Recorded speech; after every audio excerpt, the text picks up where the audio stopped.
Aos Hebreus, capítulo 9, versículo 13 ao versículo 28. Nós vamos fazer essa leitura, amém? Eu vou ler, os irmãos vão acompanhar comigo.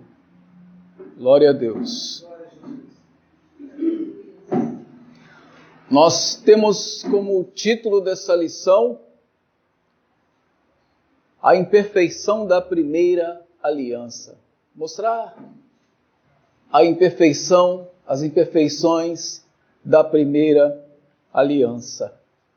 Glória a Deus. Versículo 13 diz assim: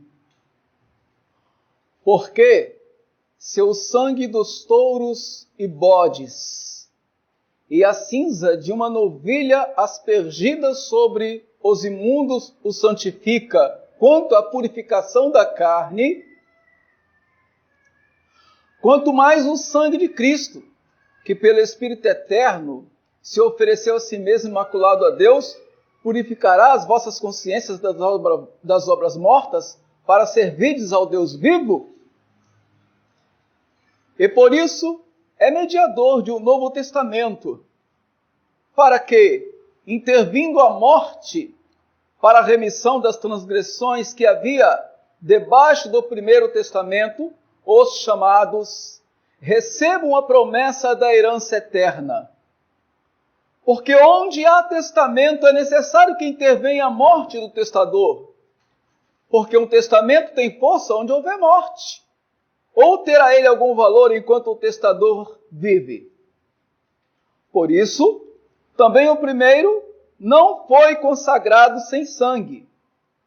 Porque havendo Moisés anunciado a todo o povo todos os mandamentos segundo a lei, tomou o sangue dos bezerros e dos bodes com água, lã, purpúrea e isopo e aspergiu tanto o mesmo livro como todo o povo, dizendo: este é o sangue do testamento que Deus vos tem mandado. E semelhantemente aspergiu com sangue o tabernáculo e todos os vasos do ministério. E quase todas as coisas, segundo a lei, se purificam com sangue. E sem derramamento de sangue, não há remissão. De sorte que era necessário que as figuras das coisas que estão no céu, assim se purificassem. Mas as próprias coisas celestiais, com sacrifícios melhores do que estes. Porque Cristo não entrou num santuário feito por mãos, figura do verdadeiro, porém no mesmo céu, para agora comparecer por nós perante a face de Deus. Nem também para si mesmo se oferecer muitas vezes, como o sumo sacerdote cada ano entra no santuário com sangue alheio.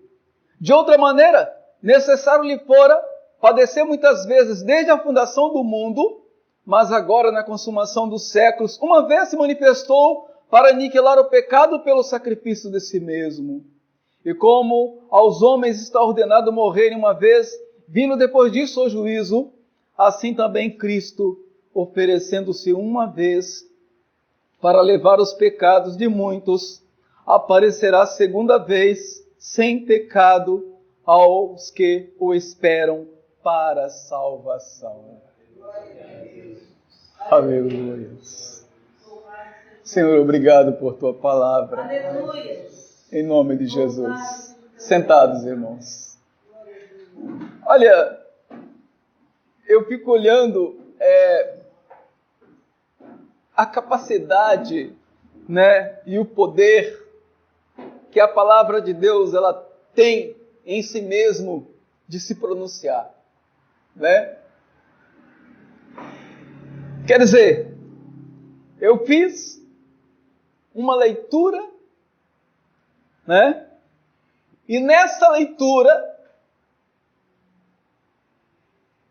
eu mostrei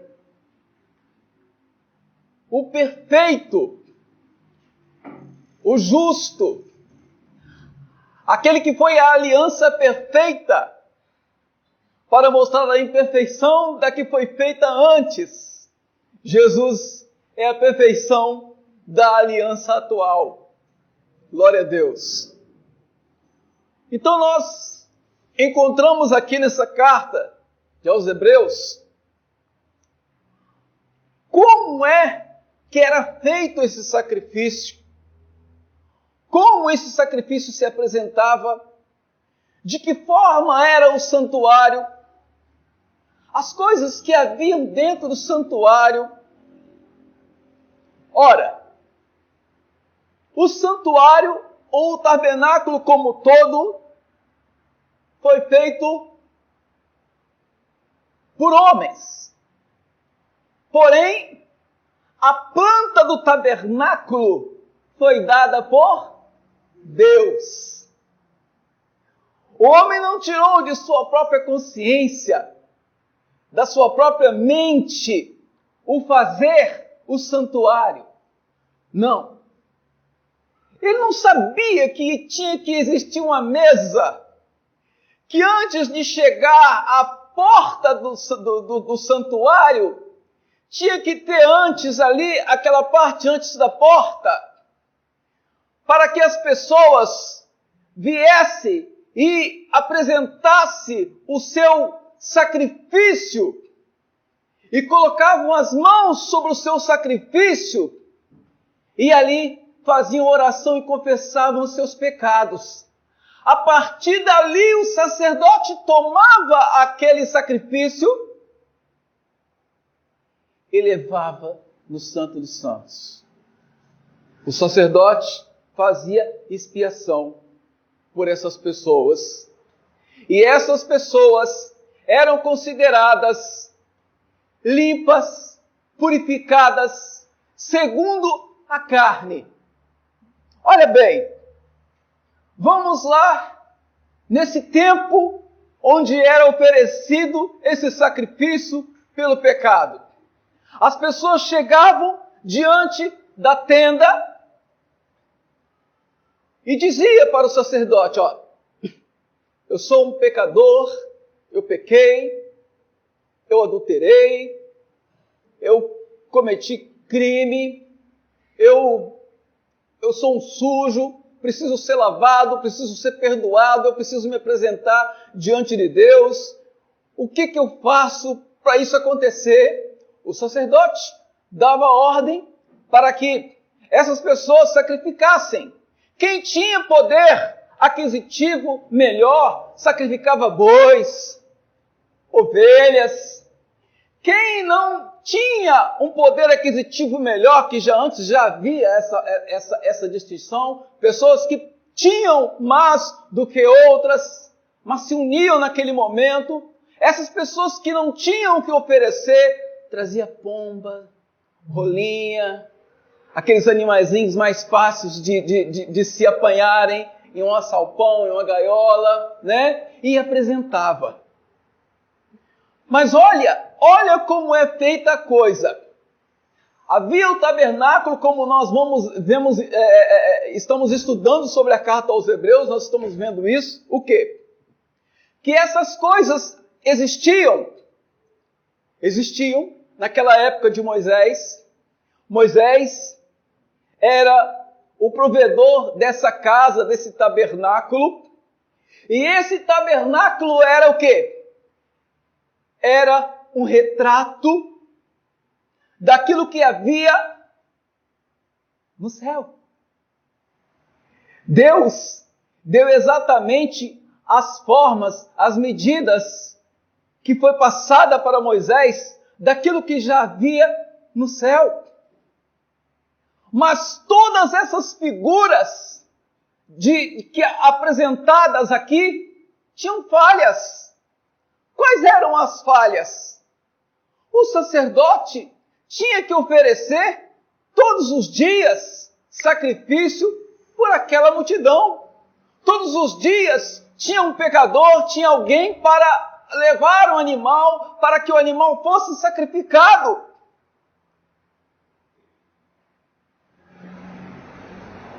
Outra falha nesse testamento é que tinha que ser derramado sangue, porém o sangue alheio, ou o sangue de outros animais. É claro, né? Animais tinham que ser imolados para que o sangue fosse escorrido. Tudo isso mostrando lá na frente o sacrifício perfeito que é Jesus Cristo. O sacrifício maravilhoso que era o Senhor. As ovelhas, os cordeiros que vinham para ser apresentado, a minha Bíblia diz que ele não podia ter mancha, que ele não podia ter defeito, ou se alguém trouxesse lá um bezerro, mas que ele tivesse uma deficiência, não servia. Se o carneiro ou o bode tivesse uma pata a mais, ou a orelha partida, não servia. O sacerdote olhava cuidadosamente o animal, esse serve. Era levado até o átrio, antes de chegar à porta do tabernáculo, e ali o animal era colocado ali, e as pessoas que iam ser purificadas colocavam as mãos sobre o animal e ali confessavam os seus pecados e como que transferisse todos os seus pecados para aquele animal. Quando aquele animal era levado e imolado, aquela pessoa era dita pelo sacerdote que estava livre, estava purificado. Então agora nós vemos Jesus, o nosso principal aqui, cordeiro, sem mancha, sem pecado, sem defeito. Por que uma pessoa sem pecado, sem defeito, igual o nosso Cristo, teve que morrer por nós? Teve que passar tanta vergonha por nós? Você sabe, quando os sacerdotes estavam aperfeiçoando o seu ministério de fazer essa obra do sacerdócio, Deus prestou atenção num detalhe e falou assim: peraí, eu estou vendo que na hora que o sacerdote vai subir para fazer o sacrifício, se estiver ventando, as suas vestes se moviam e apareciam as suas coxas. Isso era vergonha. Então Deus manda que eles tecessem calções para que eles usassem por baixo, para que a sua vergonha não aparecesse, pastor. Eles não podiam ter essa vexação, porque de repente o sacerdote ia oferecer aquele sacrifício e pensava assim: ixi, foi mal aqui, agora eu fiquei até vermelho, né, de vergonha. Porque aí levaram a seguinte situação: vamos resolver esse detalhe. Isso é vergonha. Então faz calções para eles, para que a sua vergonha não seja mostrada. Seria uma vexação para eles. Imagine o nosso Cristo, o nosso Jesus, não tendo pecado, não tendo defeito, cordeiro propício para ser imolado, mas olha por que situação Jesus passou. Vamos começar, né? Passou pelo Sinédrio, Herodes, aqueles governadores da época. No meio político, Jesus passou vergonha. Teve que dar satisfação para aqueles homens. Jesus deu satisfação para eles. Alguém, achando que tinha todo o poder no momento, pergunta para ele: e aí? você que é o rei dos judeus? Jesus poderia ter respondido, sou eu sou. Mas Jesus diz o seguinte, você que está falando, né? Você está dizendo isso. E, na verdade, para isso eu vim. Quando ele fala que ele veio para isso, aí eles julgam que é uma blasfêmia, né? Eu vejo o que nisso? Jesus vai ao Calvário, eles pegam a cruz, e ele está levando a cruz, enquanto ele está carregando a cruz, tem alguém que se acha no direito de pegar um chicote com pontas cortantes nas suas pontas, e à medida que batia nos lombos de Jesus, saía pedaço de carne e o sangue escorria. Aonde batia, saía pedaço de carne, e aqueles homens que tinham a tarefa, o exercício de fazer essas coisas, não tinham um mínimo de piedade, batia com força. E Jesus chegou num determinado momento que pareceu que Jesus não ia suportar aquela cruz.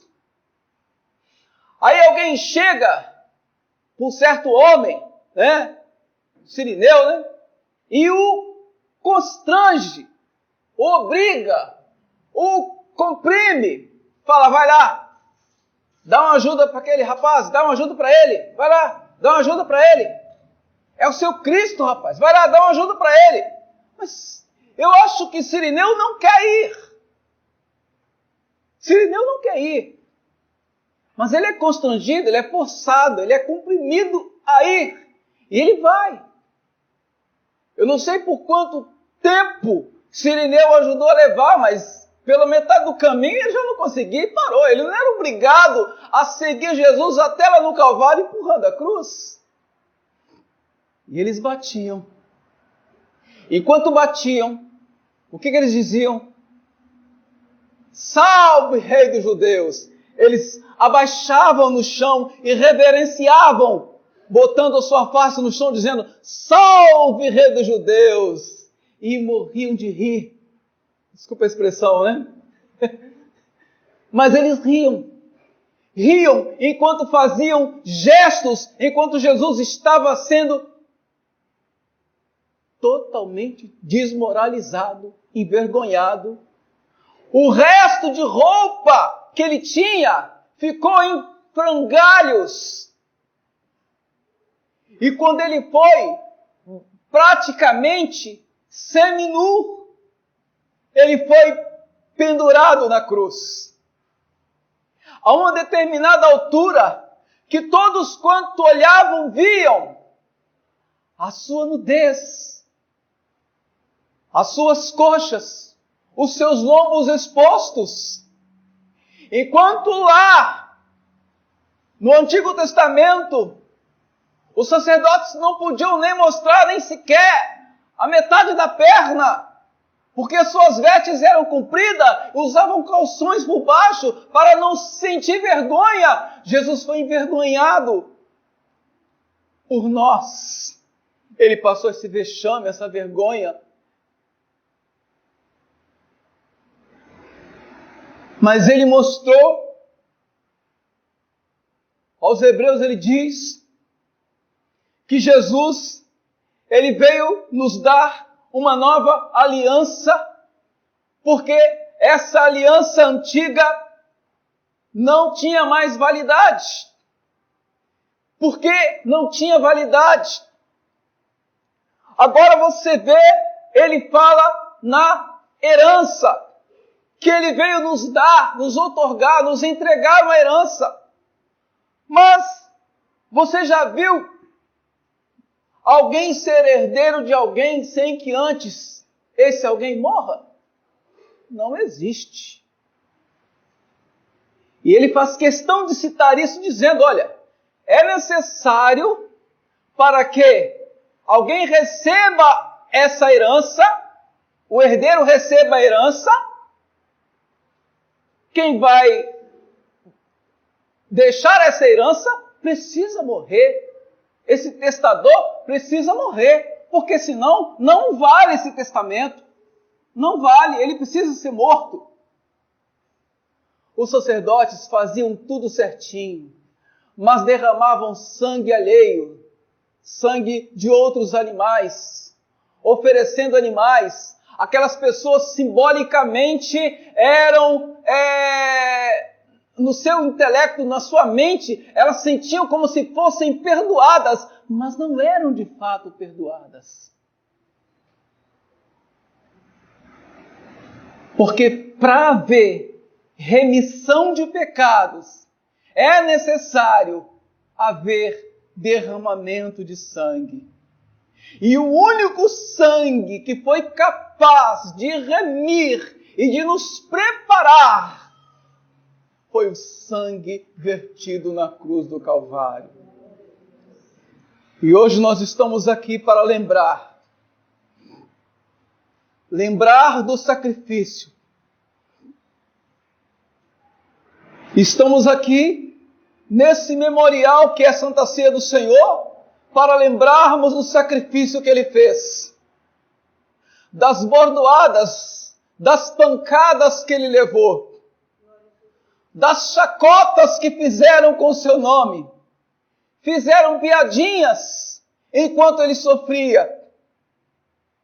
Quando Ele desejou lá na cruz um pouco de água, embeberam vinagre e colocaram nos seus lábios. Ele não bebeu. Ele provou, mas não bebeu. Então, meus queridos, nós temos que ter a consciência de quando nós participamos do sangue de Cristo. Aleluias. É simbólico, irmão Vicente. É simbólico. Aleluias. Jesus, quando deu a última ceia, Ele falou, olha, eu vou dizer uma coisa para vocês não vão beber mais do fruto dessa vide comigo, mas não, aqui não. Mas lá nas bodas está preparado, está reservado, aí vocês vão tomar de novo, vão comer esse pão. Quando nós nos reunimos para cear, aleluias, nós estamos confraternizando uns com os outros, dizendo para você que você é um igual a mim. Eu não sou maior que você, você não é maior que eu. Aí existe a equidade que o pastor falou, né? A equidade, que torna todos iguais. Nós provamos e tomamos desse cálice. Uma vez, Jesus, Ele fez com que os seus discípulos ficassem um pouco desconfortáveis, né, com a palavra que Ele falou. Ele disse em João 6, do versículo 53 a 57 de João 6, Ele está ali com os seus discípulos e Ele começa a dizer, sabe o quê? Ele fala assim, vocês querem saber de uma coisa? Eu vos direi, verdadeiramente a minha carne é comida e o meu sangue é bebida. Vocês têm que comer a minha carne e beber o meu sangue. João 6, 53 e 57. Carne e sangue está junto. E quando ele falava isso, a princípio, olha, vamos nos colocar no lugar deles que estavam ali. Nós também não entenderíamos, tá bom? Não entenderíamos. Nós iríamos pensar assim, peraí, canibalismo voltou? Eu pensava que algumas nações faziam, nós também vamos fazer o canibalismo? Vamos matar o nosso Senhor e vamos comer a sua carne e beber o seu sangue? Ei, que isso? Jesus olhou e falou assim, quer dizer que vocês estão escandalizando com isso aí? Vocês estão... Imagine quando vocês verem então o Filho do Homem ser elevado nas alturas.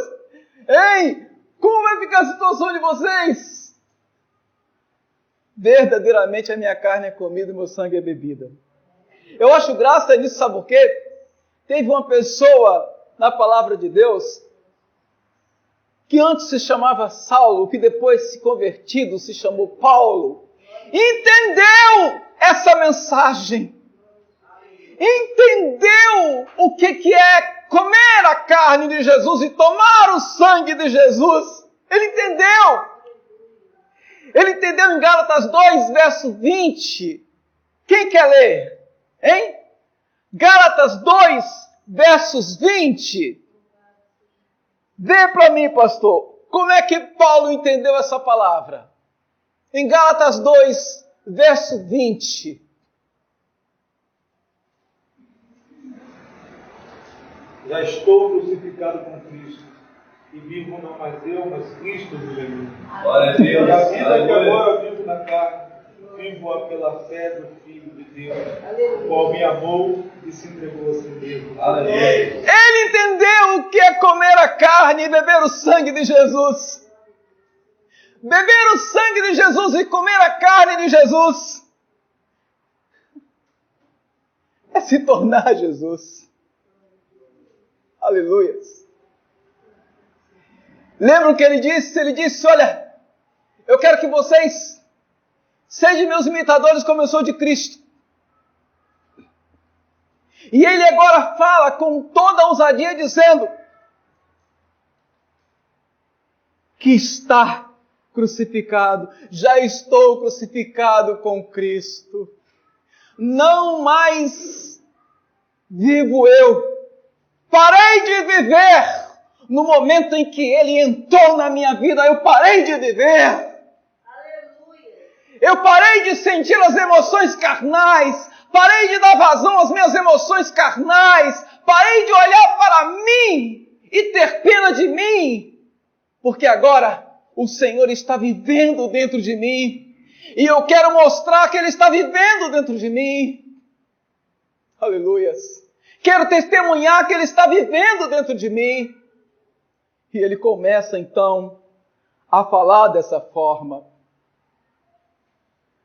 Se o sangue, quando você pensa assim, você olha assim, coisa mais estranha, né?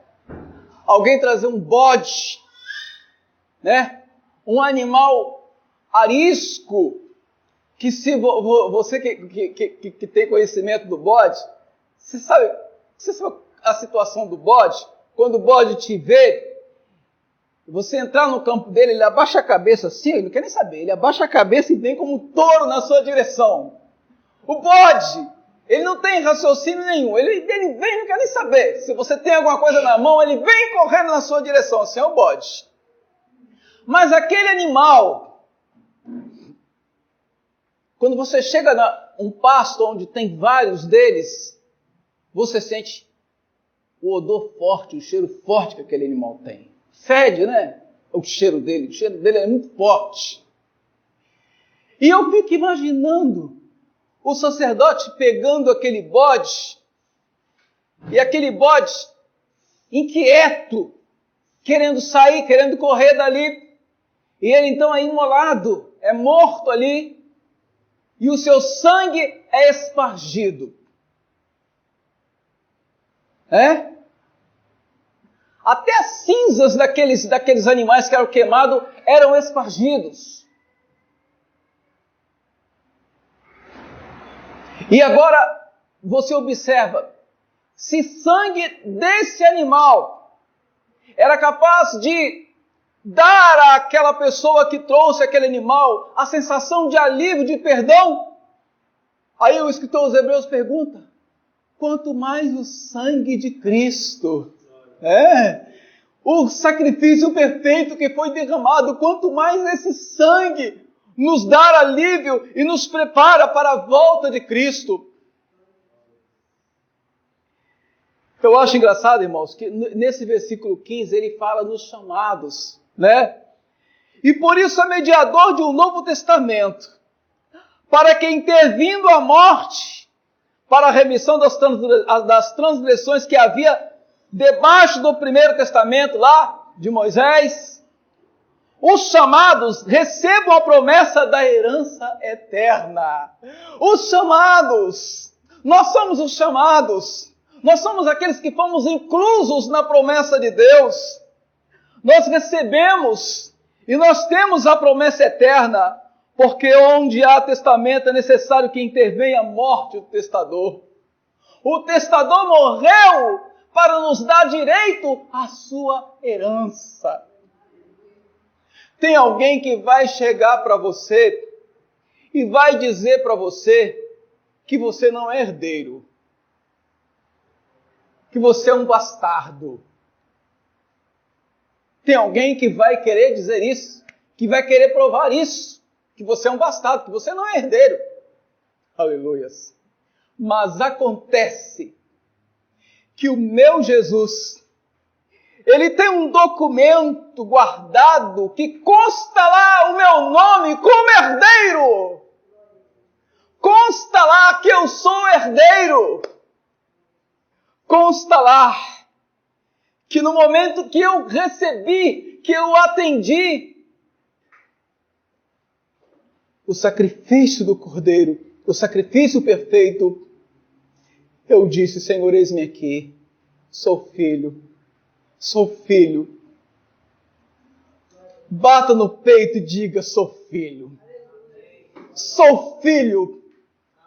Não sou um bastardo qualquer. A herança me aguarda. Os céus me aguardam. O Senhor, Ele fez uma nova aliança. E nessa nova aliança, Ele nos incluiu pela sua graça, pela sua misericórdia. Aleluias. Por isso, irmãos, nós temos que estar atento às palavras do Senhor, porque Deus, Ele nos fala pela sua palavra, Ele nos diz por essa palavra tudo quanto nós queríamos ouvir. Eu poderia, discorrer aqui na palavra de Deus sobre palavra de sacrifício. O Antigo Testamento, ele dá margens e fala de todas as formas possíveis, apontando diretamente para Jesus, o sacrifício perfeito. Isaías 53. Leia Isaías 53. E você vai ver lá, durante todo o tempo que você estiver lendo, você vai ver Jesus, Jesus, Jesus, Jesus, o sacrifício perfeito. O sacrifício, que diz a palavra de Deus, Ele levou sobre si as nossas dores, as nossas culpas. Hoje você sente paz, não é? Por causa dele. Por causa dele. Por causa dele, por causa do sacrifício, por causa do castigo que ele sofreu, nós temos a paz. Nós sentimos a tranquilidade, a paz, a esperança e a certeza de que somos herdeiros e que vamos estar com ele em breve. Talvez antes do término desse culto pode acontecer. Talvez. Mas Ele sabe e conhece muito bem que existem pessoas, existem almas que ainda precisam ser alcançadas. O Evangelho do Reino, não pense você que já foi a todo canto do mundo, que não foi não. Não foi não, né, pastor? Não foi não. E a Bíblia diz que esse Evangelho do Reino vai ser pregado a todas as nações. Todos os cantos do mundo vão ter que reconhecer o Senhor como Salvador, porque Jesus, Ele não vai vir buscar uma igreja que não sabe quem Ele é. Ele não vai vir buscar um povo que não faz ideia de quem ele seja.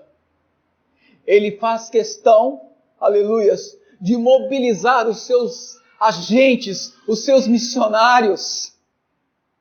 Ele faz questão. E existe muitos missionários que vão fazer a obra de Deus, que viajam para fazer a obra de Deus. Mas eu quero te falar daqueles outros missionários que estão aqui entre nós.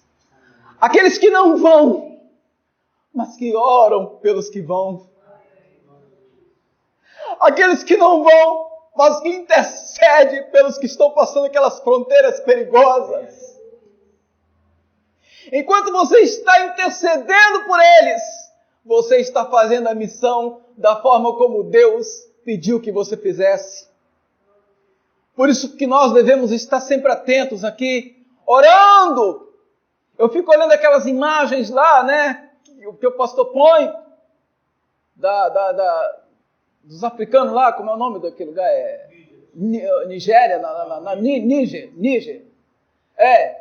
Então, irmãos, eu fico olhando ali como é maravilhoso. E olha, você pode ter certeza absoluta de uma coisa. Aquele povo, quando eles vão ouvir a palavra de Deus, eles pulam,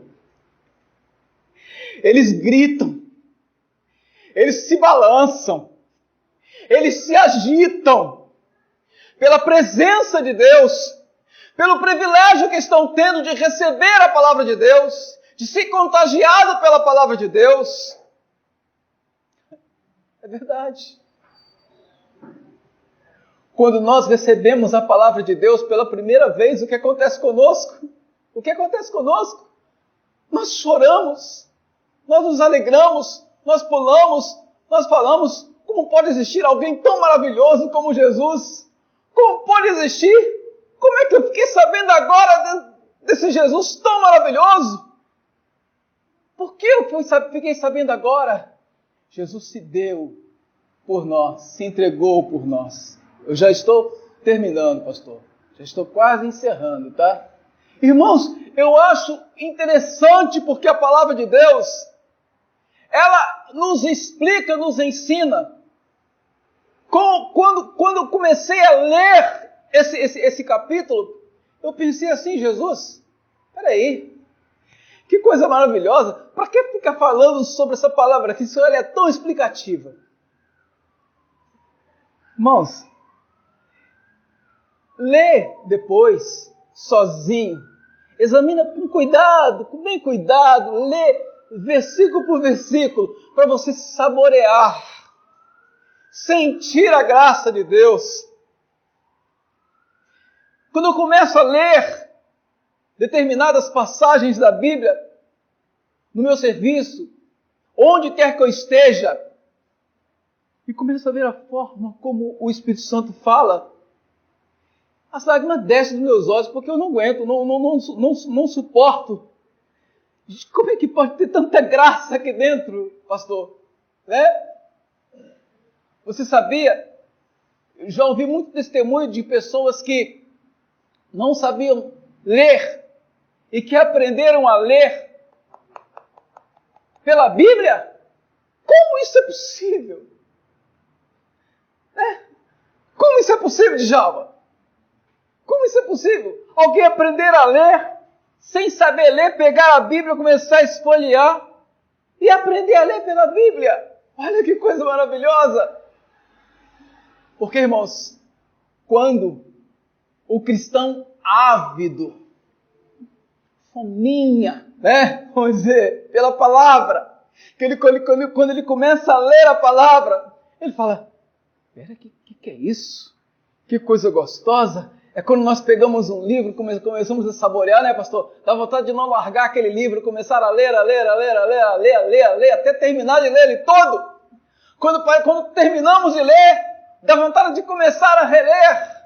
Assim é a palavra de Deus, ela tem que ser lida e relida, porque cada vez... Não vou me exibir e falar quantas vezes eu li a palavra de Deus, não vou. Seria exibido da minha parte. Mas eu vou te dizer uma coisa. Cada vez que você pega a palavra de Deus para ler, não lê como de qualquer jeito, não. Ler com um caderno e uma caneta. Lê com um caderno e uma caneta, anotando tudo aquilo que você achou interessante. E depois você volta, vai lendo e vai anotando. Você vai sentindo graça. E cada vez que você passar um determinado texto, você vai ter a revelação do Espírito Santo. O Espírito Santo vem de mansinho e diz assim, espera aí, volta um pouquinho que eu vou te explicar agora o que é que você precisa entender. Como que o homem lá na carruagem estava lendo, né? Que Deus transladou o seu discípulo, Filipe, né? Transladou o seu discípulo e falou para ele assim, você está entendendo o que você está lendo? Para dizer a verdade, eu li diversas vezes, mas não estou entendendo. Eu preciso que alguém me explique isso aqui, senão eu não vou entender nunca. Então eu vou te explicar agora. E ele começou a falar. À medida que Filipe começou a falar, aí o Espírito Santo, que a minha Bíblia diz que é ele que convence o homem do pecado, o Espírito Santo começou a moldar o coraçãozinho daquele homem. E dizendo para ele, está vendo? A sua situação é a seguinte, meu filho, sua situação é essa, é assim, é assim, é assim. Quando ele parou em um determinado momento, ele falou assim, querido, eu estou vendo água ali na frente, eu posso me batizar? Meu Deus, o homem já queria ser batizado nas águas. O Espírito Santo é tão eficaz, é tão maravilhoso, ele convence de uma forma tão gloriosa, que o homem começou a sentir sede e falou com ele, tem água ali na frente, eu posso me batizar? Agora, vamos lá!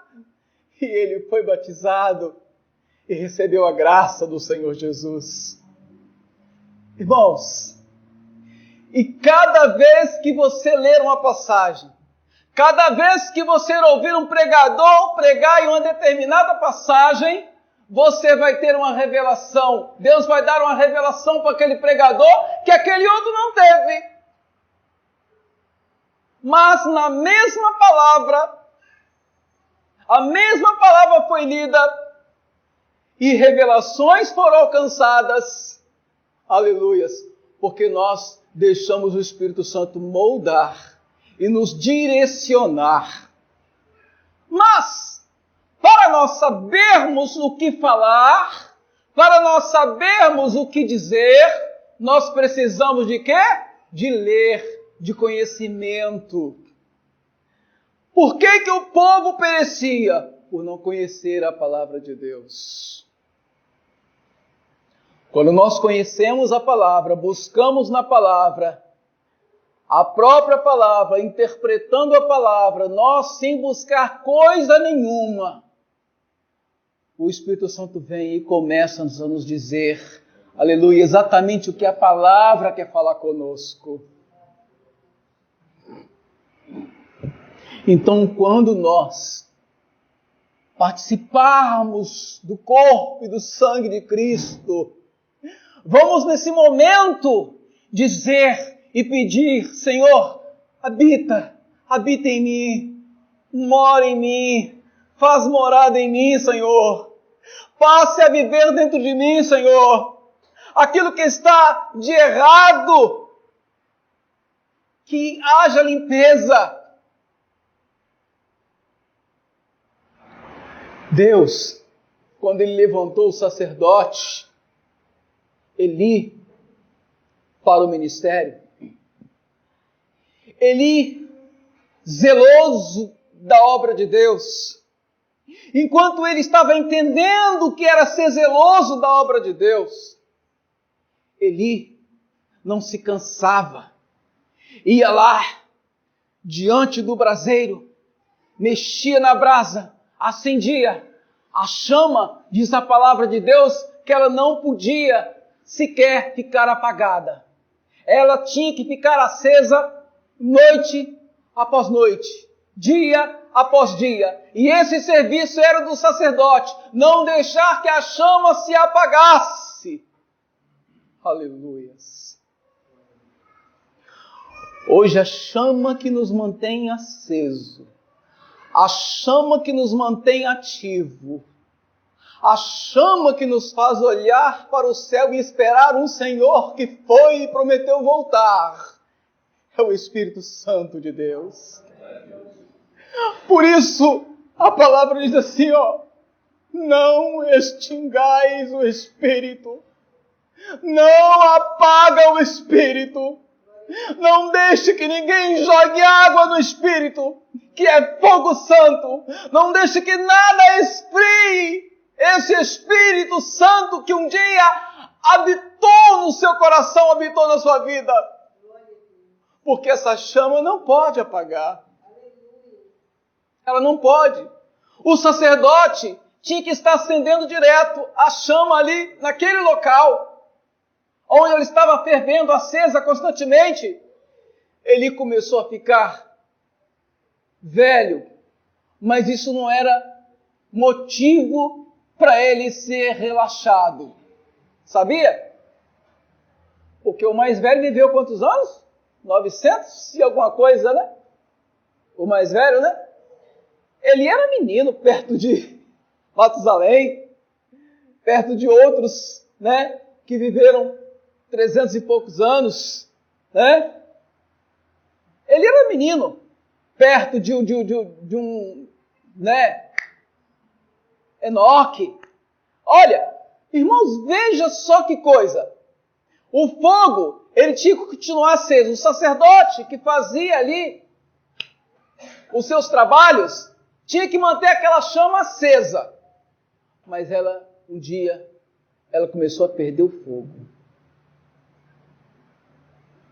E quando o fogo começou a se perder, a se extinguir ali, e que ele parou de manter aquele fogo aceso, Deus logo providenciou um substituto. Como era o nome dele? Samuel? Deus levanta um substituto para fazer o trabalho do sacerdócio. E uma coisa perigosíssima que Eli permitiu, que ele não deveria ter permitido, foi que os seus sacerdotes, que eram filhos dele, né, assumisse de forma indisciplinada o altar do Senhor. E eles faziam tudo quanto é coisa de errado, mas só não faziam certo no altar do Senhor. Infelizmente hoje, nós vemos um modelo da casa de Eli em algumas igrejas hoje, né? Parece-me que é uma herança que tem que passar de pai para filho, mas não é. O templo de Deus não passa de pai para filho. O templo é de Deus. E Deus tem compromisso com aquele que faz a vontade dele. Enquanto estiver fazendo a vontade dele, Deus se compromete, aleluias, a que a chama continue acesa. Eli se desmancha, se desfaz, fica longe. E olha a consequência que ele morreu. A arca é tomada, ele toma um susto, cai, quebra o pescoço e morre. Irmãos, então nós temos que, ter a obra de Deus em primeiro plano em nossas vidas. E não permitir, sob hipótese alguma, que essa obra seja feita de forma relaxada, porque Deus é zeloso. Aleluia. Deus é zeloso. Quando Deus começou a dizer a forma que deveria ser feito o tabernáculo, era daquele jeito mesmo.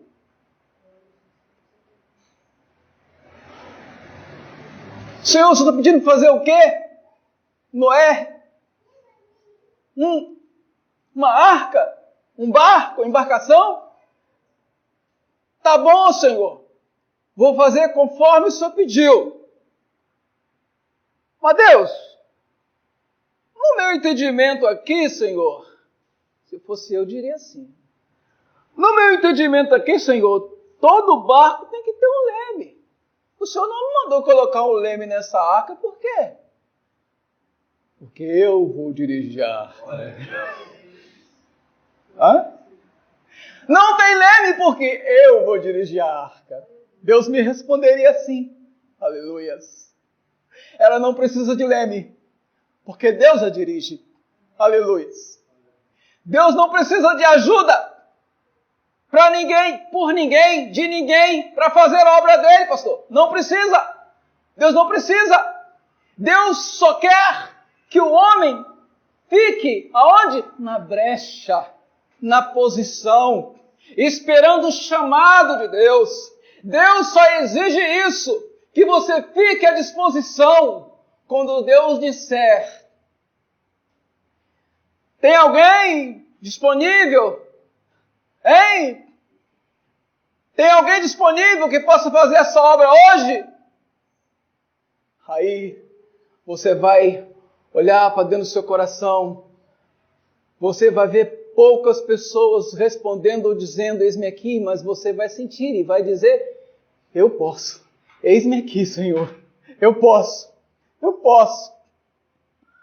Deus, em determinado momento, Ele vai te fazer essa pergunta.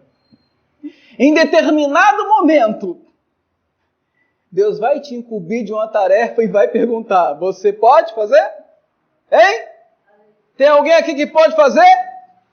Tem alguém aqui que pode atender essa necessidade? É Deus falando. Aleluia. Aí você se levanta e diz, eu posso fazer, eu faço. Eis-me aqui. Envia-me a mim, diz o Cordeiro de Deus. Aleluias. Então, irmãos, nós vamos ficar o quê? Atento à voz do Espírito Santo de Deus. Então, o que vai nos manter aceso, o que vai manter essa chama acesa, é o Espírito Santo. Ele é chamado também de vínculo da paz. Sem Ele nós não teríamos sossego. Sem Ele eu entregaria a pessoa que eu amo nas mãos de Deus e ficaria como que não entregasse a ninguém. Sem Ele, sem ter a fé nele, sem me basear nele, sem me apoiar nele, eu entregaria a minha filha nas mãos de Deus, sem ter certeza nenhuma de que Deus me ouviria. Mas com Ele e por Ele, eu entrego todas as coisas diante dEle. Aleluias. Quando há alguém enfermo, quando há alguém quase à morte, é nas mãos dEle que eu entrego.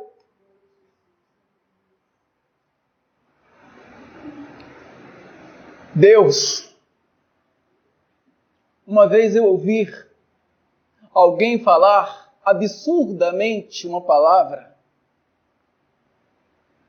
Um pastor pregando disse o seguinte: você faz a sua obra diante de Deus, você entrega a sua vida, você entrega as suas coisas, tudo que você tem diante de Deus, tenha fé e entrega na mão de Deus. Você precisa só ter fé e entregar na mão de Deus. Se você faz isso, Ele se encarrega de fazer o resto.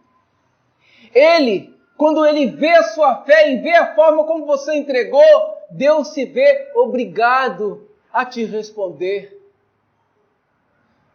Deus não é obrigado a responder ninguém. Não existe oferta, não existe valor, não existe sacrifício nenhum que obrigue Deus a fazer coisa nenhuma. Coisa nenhuma. Não existe apoio bíblico para essas besteiras.